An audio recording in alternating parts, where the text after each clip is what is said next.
Hey, this is Jonathan Gilliam. Make sure you go check out my best-selling book, Sheep No More, The Art of Awareness and Attack Survival. It'll show you how attackers look at you so that you can turn around and use that same technique to look at yourself, your life, your business, your school. Anything that an attacker can take advantage of, you can see it by using their techniques. There's 2 workbooks. If you want to go even further and apply it, you can actually get the threat assessment and the defense assessment workbooks. That's where you take the knowledge that you learned in Sheep No More and you apply it in the attacker's mindset and then use that information you collect to build your defenses and the defense assessment workbook. And for the children, The Adventures of Team Little Bigs, a parent's book for children. It's got security, awareness, and communication lessons built into the pictures. You give the book to the children, and it's got all these incredible characters. They can go through the pictures. There's no words because the parent or the teacher goes to teamlittlebigs.com, downloads the lesson plans, and then teaches the child through the pictures for ages 2 through 8 and also learning disabled children. Go check them all out and make your homeland security. They're available wherever books are sold. Sheep No More, The Art of Awareness and Attack Survival. It's 2 workbooks, and The Adventures of Team Little Bigs, a parent's book for children. Let's start the show. The truth has arrived.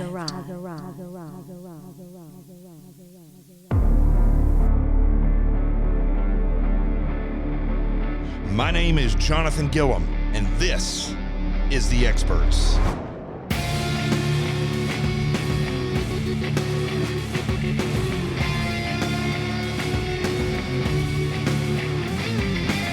And welcome back to the show. And I took a couple of days and pondered the media and the news. And here I am back on a Friday, so you'll be able to share and listen to this throughout the weekend. But there's, I kind of collected the bigger stories throughout the week.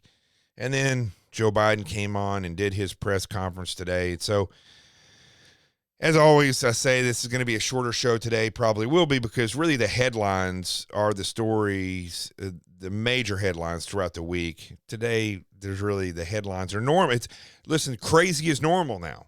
That's the weird thing, is that, remember back when something like, I don't know, during Trump's administration, it was always the media saying Trump said this and they're responding, or they just make up a lie and they report that. And it after a while, the headline was really not what Trump had done. The headlines behind the headlines, or the stories behind the headlines, were really how the media was lying and how they were spinning things and the reality of what was happening. And everybody's trying to figure that out. Now, I mean, the headlines are just crazy. It's just every day it's crazy, but it's the same crazy. It's leftist crazy. Now, one of the biggest headlines I saw this week was that farmers in the COVID-19 relief bill, it's not a relief bill, first of all, okay, folks? It is a spending bill. So you need to realize that. It's $1.9 trillion going. I don't think most people realize how much money that is, but it is enough money to give every person in the United States $6,000. That's how much $1.9 trillion is. 300 and something million people, like 320 million people, I don't know, somewhere around there, could all get $6,000. I think that's what the number was that I heard. I still don't think that kind of gives a perfect example of how much $1 trillion is. But it's a lot. It's more than you could ever imagine in your lifetime. And we basically just keep giving permission to Congress to print whatever they want and spend it on whatever they want. And now that they're really left, see, before it was that the Republicans, even though they were in charge of the Senate and used to be a long time ago in charge of Congress, what they do is the Republican establishment, what they used to do is just, they would compromise on everything. They never stood their ground about anything. Nothing. Everything was always a compromise, a gentleman's compromise. Or, this was the best line. They are my friends. We just disagree on the way we should go about things. And so we will disagree about things, but we're still friends. I used to hear that all the time from like Tip O'Neill or Ronald Reagan even, and all these people. It's crap. Okay. The left for 80 or more years has been working to do what they're doing now, which is basically overthrow the government and collapse the economy. That's what they're doing. They're not going to help anything. Nothing is going to be helped by what Joe Biden and the leftists are doing in this government. So in this spending bill, you can call it whatever you want, this $1.9 trillion spending bill, very little of it is actually going towards COVID relief. The rest of it is just crazy stuff. Like, for instance, race-based criteria, right? They're going to give money to black farmers and not white farmers, right? So they're literally differentiating farmers now by the color of their skin. And they're going to give a certain amount of that money to black farmers. And it's totally, you will always see this. I keep saying this all the time. I was having an incredible discussion with George Pearson, who you can go back and find his episode on here. I'm not sure which one it is, but George is, he's one of the Republican chairs, or he is a Republican chair out of Will County, Illinois. Just an amazing guy. Story is like something out of a movie. Was with the Nation of Islam, was a Muslim, and then saw the light, converted to Christianity, got saved, and is a conservative. And he's black. And I only mention that, and again, before all this stuff with the left started, you know, I used to say this on radio all the time, hosting David Webb's show or Sean Hannity's radio show. Now, I don't recognize color. Well, I didn't. Now I do. Now I do, and it's not because I'm racist. It's because that's the way the left wants it. They want you to recognize people's color. It's not what Martin Luther King said, you know, judge a man by the content of his character. They want you to look at people and recognize their color. They want you to look at someone and recognize that they sleep with somebody from the same sex. Not that they're an effective worker, or not that they are really a bright and good person. They're not concerned with that. Right? In fact, that's the furthest thing from what they're concerned about. They want you to recognize that somebody's a felon and give them respect.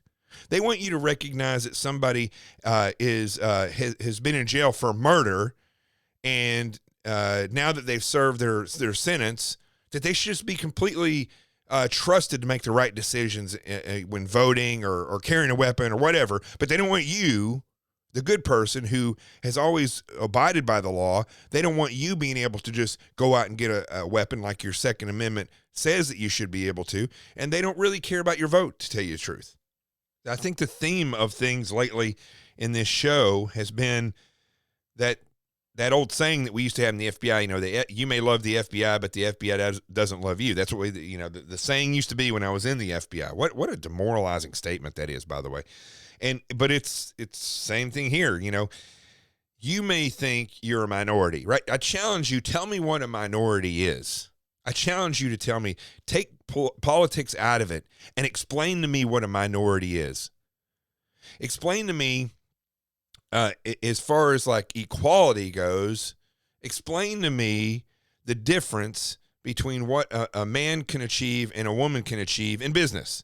And then explain to me how they are equal on the battlefield or in fire department or in law enforcement. There's huge differences there. Right, but they want to equate equality all the way across, not taking into account what do you need to successfully do that job safely and properly every time. See, you may think, for those of you out there that identify yourself by the color of your skin or by your sexuality or your gender, you may think that the Democrat Party loves you, right? But the Democrat Party does not love you. You may love them. You may love that platform. You may think that you're doing all the right things to solve all the problems, but they don't love you. They're communists. Challenge you. Go look up what communism is. Look at what these people want by any means necessary. That means they will do whatever it takes to cause the chaos, so that through that chaos comes a quote unquote synthesis, right? That is a satanic lie. You don't get a synthesis and you don't get harmony from chaos. Chaos breeds chaos, right? Think about it this way. Think of it in terms of money, right? If you grew up poor, I grew up poor, right? Or if you are poor, you know that it's damn near impossible these days to get a ton of money if you don't have money. Or let's say you want to start a business. It's not like the good old days. You always hear those stories about people coming over to America with $300 in their pocket. Now they're a billionaire. That could still be done, but it's very difficult because the cost of living is so high. Food prices are so high. Everything is like astronomical in these days, this day and age, basically because people just want to be richer. The rich just want to get richer. I'm not saying you should take away from them, but good Lord, that's the reason why everything's so expensive. It's not like housing technology has improved. There's same wood, same nails, same stucco, everything that you have. It's the same as it was before. They just charge 10 times the amount for it now, or 1,000 times the amount. But the point is, if you have a lot of money, well, it's easy to go out and get more money, because if you have the money to fund ideas or you have the money to invest, your money is going to make money, right? Also, if you're a creative person and you have a good idea and you have money to fulfill that idea and to go out and achieve it, well, then you're going to make money off of it quite potentially. But if you don't have any money, it's not going to breed that, right? It's the same thing with peace.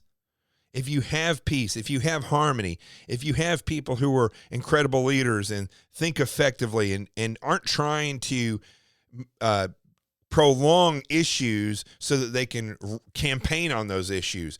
See, if you have people who are honest in a leadership position, and if you have a citizenry that is empowered, you will continue to have an empowered citizenry and nation, and you will continue to have effective solutions because you have effective thinkers in the leadership position. And just like the other way, if you have chaos, chaos will breed chaos, because a person that is truly happy is not going to want chaos, and they will flee from it. Well, somebody who is doing things nefariously or they're dumb, they breed chaos. So that's the problem in this nation, is that everybody's looking for a reason to be pissed off. Everybody, and they're told that you should be pissed off. Yes, you are gay, or you are a woman, or you have now a medical issue, not a psychological issue, but now you have a medical issue because you were born in the wrong body, right? Instead of trying to fix those issues, they don't try to fix it. They don't try to make the workplace equal. They don't try to figure out, listen, should women be in special forces? I mean, you want my personal opinion? I think women should have their own special forces, right? They should figure out what women are capable of doing to the best of their ability, just meaner and more ferocious in their way, because physically it's going to be different. And also, you don't want to train women with men when you're trying to build elite Spartan warriors. The Spartan mindset, the warrior mindset, is dependent on males being separated from all things that they desire and crave. I mean, red-blooded males who want to be warriors will always crave women. That's the way that they are. That's just a part of being a strong alpha male. So you have to separate those things. Females, I don't care, who you are or what you like sexually, or, whatever you think is great. You put women and men together, and there will always be a bond of the male-female type. Even if the woman's gay or the guy's gay, there's still going to be a bond there, because one's a woman and one's a man. And so when it comes to training in the military, they need to be separated. So yeah, I believe women could be in special forces. Let them create their own. And then if they have to interact together or do missions together, that's fine, because they're trained to the best of their ability, not trained because somebody wants to be equal and be on that team. Same thing with football. Same thing with boxing. You don't take somebody who's transgender, who's a man, not used to be, who is a man and is a ferocious, tall, big, muscular guy who puts on either grows their hair long or puts on a wig and then starts calling themselves a woman. I don't care if you get silicone or saltwater bags put in your chest so you call them breasts, or you get your genitalia cut off. It doesn't matter. You go into a boxing ring and you beat a woman down, you are a man beating a woman. And when people try to make it fair to say that a guy who now believes he's a woman and dresses as a woman and still has the DNA of a man, but it's fair that he should be able to get into the boxing ring or on the football field with a woman and compete against her, it's the same the opposite way. When you look at a woman who, I'm not even talking about transgender, a woman who thinks that they can come into a place like the fire department and it's just, or in special forces, and there's one woman in the department, or there's one woman in the team, and they should change everything in the way that they train and do all these things to fit that person's need. I do not believe that does anything but breed chaos. Now, I know female firefighters, and they're great at what they do, but you have to be honest with what you're capable of doing.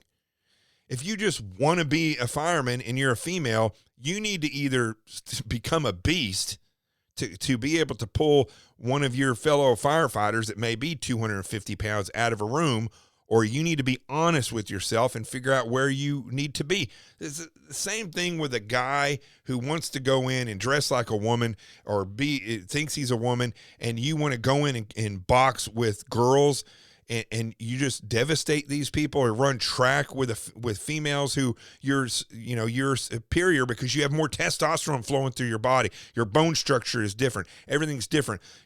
Look, if somebody wanted to live however they want to live, that's fine. But don't go in there and say it's fair for me to be in this competition because you want to be a woman. See, the problem with all of this stuff is that the Democrats have pushed into everybody's brain that however you want to be and whatever you want to be, you should be able to have it and do it, and it's only fair. And they know that that's not ever going to work out. It's not like they're trying to find the solution. Remember, you may love them, Democrats, but they don't love you.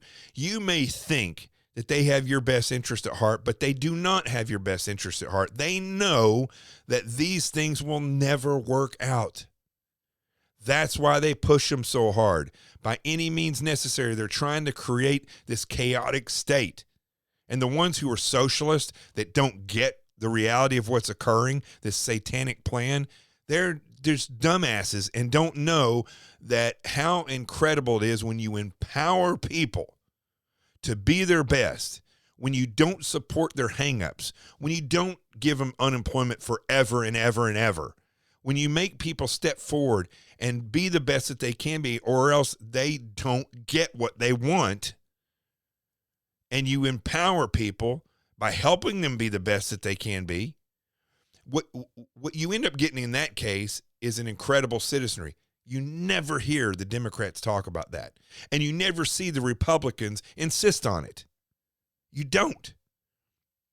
They only talk about division. They only talk about woe is me. They only talk about that's the enemy, and that's the enemy, and that person is white, and so that they shouldn't be getting money for their farm, but these people over here who are black should be. They know exactly what's going to happen from that. It's going to cause division. It's going to cause division. It's going to cause hatred. It's going to cause angst. And quite frankly, the farmers who work the hardest, produce the best crops, and are smart about what they're farming, those are the people that should succeed.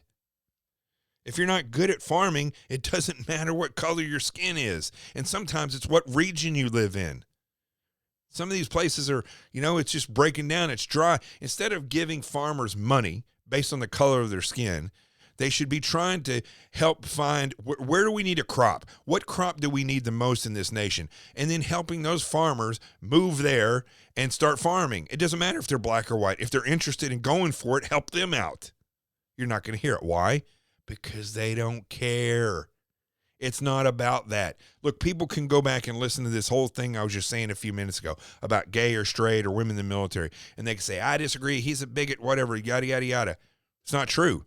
I'm an effective thinker. I'm somebody who, when I see a problem or I see what it takes to be the best, I don't fudge with that. I go with that And I don't lie about it. I don't lie to myself and say, well, there should be women in special forces. Listen, I've been in special forces. I remember being in Ranger School. Ranger School is incredible. Not saying it's any harder. SEAL training is its thing, but Ranger School, the thing about it is it's really a leadership school, right? And going through Ranger School, well, it showed you how to lead people that were not mentally there because they wanted sleep and they were hungry, and what they're called solar powered rangers. A lot of them, when it came time to get down and dirty and be a warrior, they were tired because it's in the middle of the night, or they just walked 14 miles, or they've been up for 3 days straight. Well, once you get through Ranger School and you graduate from that and you do 62 days of eating once a day and sleeping an average of 2 hours a night, you have the same amount of vitamins in your body as somebody who's been dead for 3 days. You have the immune system of a severe burn victim, and you are just generally jacked up. Then you finish, right? And if you're going to be a ranger, you then go to what's called battalion training, where they then go and further go through the beatdown. That's where the real physicality comes into play, and that's where people who are going to be rangers go to become that specific ranger for that group, right? Well, all this stuff in the news that you're seeing about women going through ranger school and women being rangers, those females are not rangers. They get to wear the ranger tab. I get to wear the ranger tab because I graduate from ranger school. It's a leadership school, right? But what they're doing is they're lying to you. Same thing with all this. They're lying to you, telling you that they're rangers now, or these two women graduated from a ranger school and they're rangers. Well, they're not rangers, right? They're graduates of ranger school, but they're telling you that stuff because they know it's going to cause division. They know that people are going to be up in arms about it. They know that on top of that, that women who are activist-minded and who think the Democrats have their best interest at heart, they're gonna fall right in line, and they're gonna back the Democrat Party, and they're gonna back the liberals and the military, and say, yes, women rangers. They're not women rangers. Okay, that's a whole nother physical aspect of training. Could some of these women make it through Ranger School? Yes, they could, probably. But the thing is, here's the thing: they don't care about the fact that two women coming into an area where there's a Spartan lifestyle and it's set up for men and it's set up effectively, they don't care about the effectiveness. They don't care about the disruption. They don't care that maybe some of these standards have to be lowered. They don't even care about standards. The standards be damned as far as they're concerned. So it's the same thing with farmers. Getting back to this headline, all these things that I've said, the fact is, the Democrat Party doesn't care about you. They only care about division, and they only care about their own power. That's it. And this is everywhere. It's pervasive. It's everywhere. I'm going through some of these other stories. Here's another example. Joe Biden, the Dementia Joe. The Pentagon, which is full of leftists, ran by leftists, former generals that are leftists, current generals that are leftists.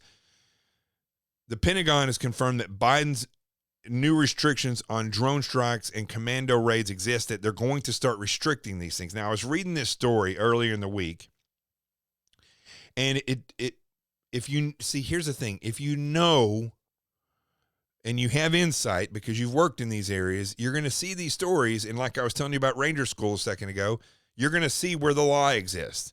Or if you know somebody who, I don't know, who's a white farmer, and you maybe know somebody who's a black farmer, and you can see what it takes to be a good farmer. If you don't know what it takes to be a good farmer, you may hear the media report that black farmers this or black farmers that, or they're discriminated against, not knowing that, you know, they may have taken a poll, or they may have looked at statistics in an area where there's 5 black farmers and 15 white farmers, and the 5 black farmers, one of them is actually a good farmer, and out of the white farmers, maybe 9 of them are good farmers, right? They don't report those statistics that these 4 people over here should not be in farming, and these other people over here, 10 or so, they shouldn't be in farming, right? They're not going to tell you that because they don't care about that. And that's the way you have to look at it. When I'm looking at this story about the drone strikes and about how they're going to start restricting the movements of commando stuff, they talk about, when they report it in here, that as though Obama was able to utilize this stuff, and then Trump came along, and see where it says Trump swept these restrictions aside because Obama had certain restrictions, but Obama was in all kinds of wars. He was constantly droning not only the enemy, but Americans who they consider the enemy. Just because somebody's American doesn't mean that you don't, if you can capture them, bring them back and try them. But it was just all about droning with him and doing commando raids. I talked to guys who left the SEAL teams because they were tired of being put on raids that had no value except for political value for Obama. And even then it was questionable. It was regional. It was really over in the river. He did a favor for somebody else, and our special forces were going there and doing these things, and guys were getting killed. And I know SEALs that just said, no, enough is enough. I'm out. So all that which Obama was doing,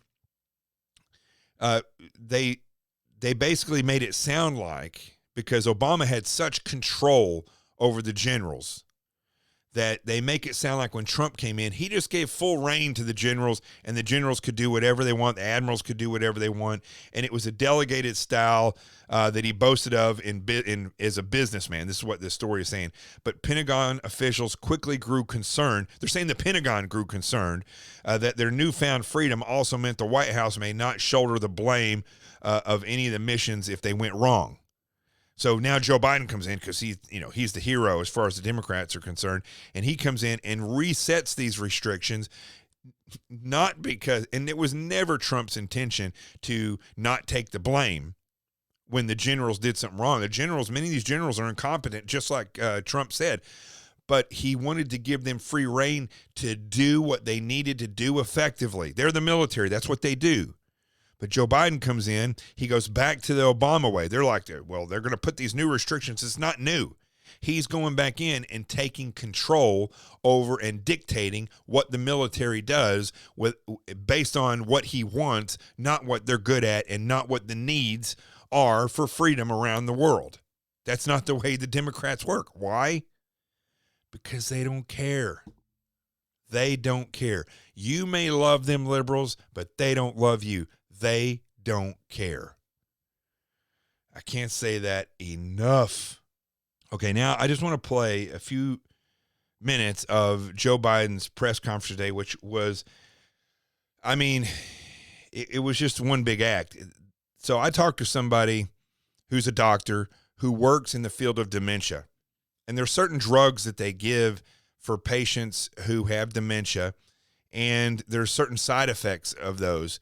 And Joe Biden hits every single one of them. That's why you don't see him for periods of time, because along with taking these dementia drugs, which bring you pretty much out of dementia for a period of time, they have a terrible crashing effect. So after you take them and you get through whatever you got to do, then you crash and you have no energy, and the dementia comes back, and it's a very up and down cycle.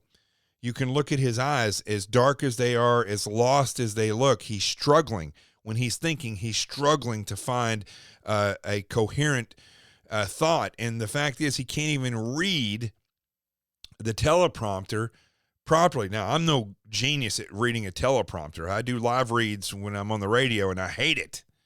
But it's not because I have dementia. It's just because I'm dumb. but with Joe Biden, he can't make heads or tails of what he's saying. It's an act. I think he knows how to act. He definitely has that. But when they give him these dementia drugs, those things are there, and you can see it if you know. And when I was talking to this doctor, it was incredible how he was describing this. So let's listen to a few minutes of this, and I'm going to point some stuff out as he goes along here that'll show you. I mean, you could listen to the whole thing. It's 24 minutes long. It's all a bunch of crap. And today, I signed into law the American Rescue Plan, an historic piece of legislation that delivers immediate relief to millions of people. Okay. First of all, it doesn't rescue anybody. $1,600 is not going to give relief to anybody. I mean, maybe for a month they can buy food. Maybe they could stretch that out to 2 months, It's not going to pay their rent and food. It's, there's going to be, it's not going to do a whole lot. People need to go back to work is what they should have never had their jobs shut down. Nobody ever did anything to try to, they just wanted you to stay home. That's how they wanted to fix everything, right? So they said. There's probably way more to it than that. But that's Dr. Fauci, this big brainiac was that he just wanted people to stay home. How do we fix this? Just stay home. What about washing your hands? Just stay home. That's all they want to do. Stay home and wear 15 masks. So right off the bat, when this is almost to the end of this speech, but you can see that it starts out, everything he says starts out with a lie. You can go through in every section of his speech, it always starts out with a lie. Includes $1,400 in direct rescue checks, payments. Direct rescue checks, payments. You see, it's not calculating what he's saying. It doesn't flow. It doesn't make sense. Are they one check? Are they multiple checks? From as far as I can tell, it's one check. That means a typical family of four earning about $110,000 will get checks for $5,600 deposited if they have direct deposit or in a check, a treasury check. Good. Okay, good. Treasury check or deposit. But do you see the reality of this? I mean, there's just going to be so many people who have a dozen kids running around their house that don't give a crap about anything. They're going to take that $5,000 and they're going to go buy something that they've wanted for the past year. That's what's going to happen with all this. And they're still going to collect their unemployment. The kids aren't going to get anything extra special. They're going to take that $5,000 and they're going to go out and do something because that's what these greedy parents and weirdo losers are going to do. Now, not everybody, but it's going to happen. It's going to happen a lot, and it's not going to help out the people who need the help the most, who need a job. Extends unemployment benefits. There you go. It helps small businesses. It lowers health care premiums for many. So they say all these things, but it never comes to fruition. It's going to lower health care costs for many. What does that mean? Does anybody look into this stuff at all? Nobody looks into this. It provides food and nutrition, keeps families in their homes. It's not providing food and nutrition. You're getting a check. You have no idea what these people are going to spend this money on. Food and nutrition. A bunch of people are going to go out and buy a car that they've wanted. They're going to go buy a dope. They're going to go on a vacation, whatever, or clothes. It's not like it's going to change the whole structure of a family. I mean, for a lot of these families, some good parents out there that need this and they will get it. It will help them out. But by and large, a job and letting people go back to their lives, that would help more than anything. That would help because then people would have to earn their living. And so they would be less likely to just go spend it frivolously because they're not going to get $5,000 all at once, tax-free. And it will cut child poverty in this country in half. That's a lie. There's no way to measure what giving $1,400 or $5,000 to so many families and doing this and that. It could possibly give more children food than there were last month or even before 2020. But that's only for that 1 month. You're not going to change the tide of child poverty and child hunger by giving out a stimulus check once. It's a lie. According to the experts. Okay, hold on. And a fine. Okay, what experts are you talking about? I'll tell you who he's talking about. His advisors who worked for him, who wrote the speech and all this stuff. That's who's telling him this stuff. There's no statistic he can go on that's going to prove anything he's saying. There's no experts out there that are going to be able to prove this. And it funds all the steps I've just described to beat the virus and create millions of jobs. It's a lie. There's no proof that this $1.9 trillion is going to stimulate jobs or cure the virus. In the coming weeks and months, I'll be traveling along with the First Lady, the Vice President, the Second Gentleman, members of my cabinet, to speak directly to you, to tell you the truth about how the American Rescue Plan meets the moment. And if it fails at any pace, I will acknowledge that it failed. If it fails in any pay, what did he just say? I'm not trying to make fun of him here, but I got to hear what he said. It didn't sound like he said anything. Let's hear again. To speak directly to you, to tell you the truth about how the American Rescue Plan meets the moment. And if it fails at any pace, I will acknowledge that it failed. See, he can't even finish a sentence. He lies and can't finish. He's got dementia and he's lying at the same time. He's like a man of many talents. Half the things he doesn't know what he's talking about, and the other half he's lying. But it will not. About how after long, dark years, one whole year, After long, dark years, one whole year. That was his quote right there, okay? So one of them was a lie, and the other part, he's just got dementia. there is hope and light of better days ahead. If we all do our part, this country will be vaccinated soon. So do I have to give the shots? Is that what I have to do? Am I being drafted to go out and knock on doors and make sure that people get up and go get vaccinated? How do you say that if we all do our part, the whole nation is going to be vaccinated? What sense does that make? Our economy will be on the mend. Our kids will be back in school.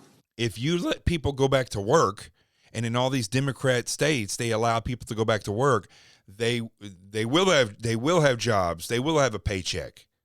Again, they're making it sound like this $1.9 trillion is going to all be spent perfectly to like Superman is going to come in and we're going to pay Superman $1.9 trillion. He's going to come in and make all the kids healthy and happy with food and no more poverty, and that everybody's going to pitch in and make sure that each other's vaccinated, give people rides to the local doctor or CVS so they can go get the shot themselves. Not going to happen.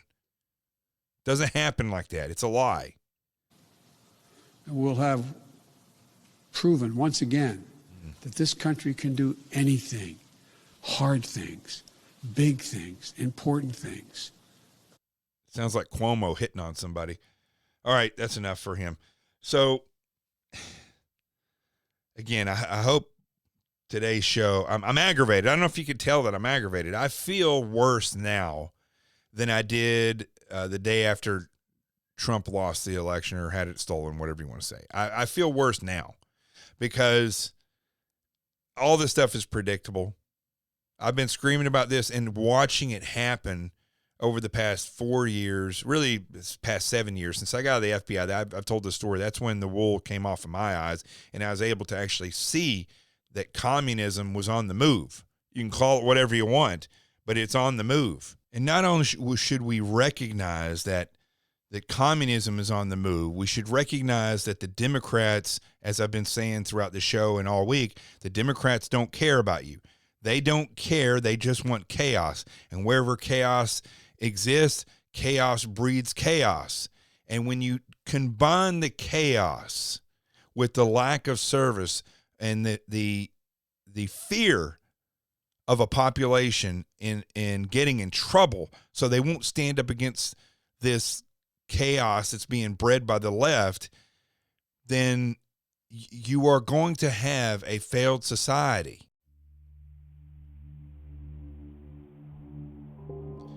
Now, history gives us a great indicator that most people miss, that a nation has declined so far, it may never come back. And that indicator is this: when a nation's military becomes so dependent upon the females within its ranks that if you were to take them out of the military, it would collapse and no longer be able to sustain operations. When that occurs, it signals that the male population has stopped serving and has become self-entitled. And when that occurs, it's a signal that the entire population is no longer empowered and that the government and the nation itself is about to fail. I'm Jonathan Gilliam. This is The Experts. The truth has arrived. Peace, and I'm out of here.